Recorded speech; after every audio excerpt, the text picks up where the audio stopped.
Sermon 138 de saint Augustin, l'unité de l'Église, suite. Remarquez, mes frères, combien s'enflamme ici, avec quelle ardeur s'élève l'amour spirituel. Pour ressentir vivement les joies de cet amour, il faut en avoir goûté tant soit peu les douceurs. Ceux qui aiment le Christ me comprennent, car c'est par leur bouche et c'est d'eux que parle l'Église dans le Cantique des Cantiques. Si le Christ qu'ils aiment paraît sans beauté, il n'en est pas moins la beauté incomparable. Nous l'avons vu, est-il dit, et il n'avait ni éclat ni beauté. Isaïe chapitre 53, verset 2. C'est dans cet état qu'il parut sur la croix, qu'il se montra avec sa couronne d'épines. Il était alors sans beauté et sans éclat. On aurait dit qu'il avait perdu sa puissance, qu'il n'était point le Fils de Dieu.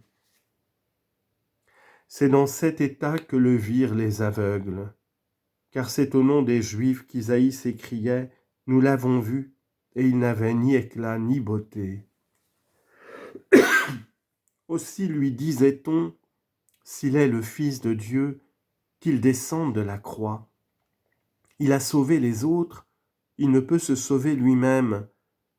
Christ, prophétise-nous, lui disait-on encore en lui frappant sur la tête avec un roseau.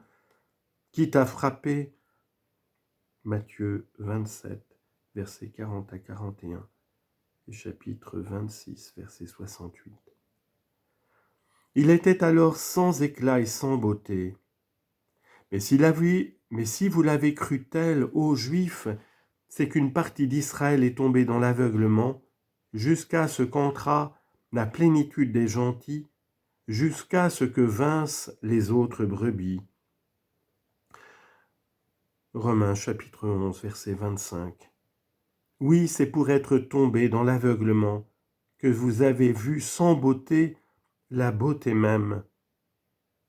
Ah, si vous l'aviez connu, jamais vous n'auriez crucifié le Seigneur de la gloire. 1 Corinthiens 2, 8. Vous l'avez crucifié parce que vous ne le connaissiez pas. Et pourtant, ne vous supportait-il pas malgré vos crimes ?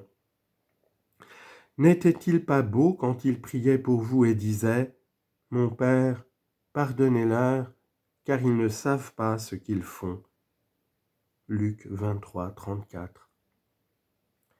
S'il était sans beauté, serait-il aimé de l'épouse et dirait-elle « Apprenez-moi, vous que chérit mon âme. » Pourquoi l'aime-t-elle ? Pourquoi s'enflamme-t-elle ? Pourquoi craint-elle si vivement de s'égarer loin de lui ? Pourquoi chérit-elle sa présence au point de ne redouter que d'en être privée ? L'aimerait-elle enfin s'il n'était beau ? Mais comment l'aimerait-elle si elle ne voyait en lui ce que voyaient ses bourreaux qui le tourmentaient sans savoir ce qu'il faisait ? Qu'aimait-elle donc en lui ? Le plus beau des enfants des hommes. Vous l'emportez en beauté sur les enfants des hommes, la grâce est répandue sur vos lèvres. Psaume 44, verset 3.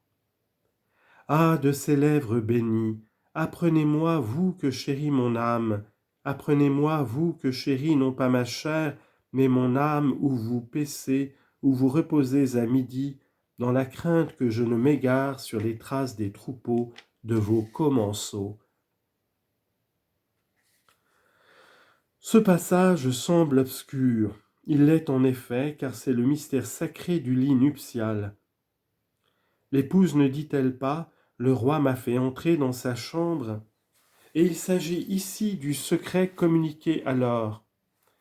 Pour vous néanmoins qui n'êtes point écartés de ce sanctuaire comme des profanes, écoutez ce que vous êtes, dites avec l'épouse, si toutefois vous aimez avec elle, et vous aimez avec elle si vous lui êtes unis, dites tous, ou plutôt qu'elles disent toutes seules, car c'est l'unité même qui parle, apprenez-moi, vous que chérit mon âme.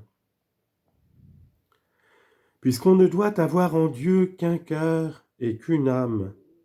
Actes chapitre 4, verset 32. Apprenez-moi où vous paissez, où vous reposez à midi. Que rappelle le midi ? une grande chaleur et une éclatante lumière.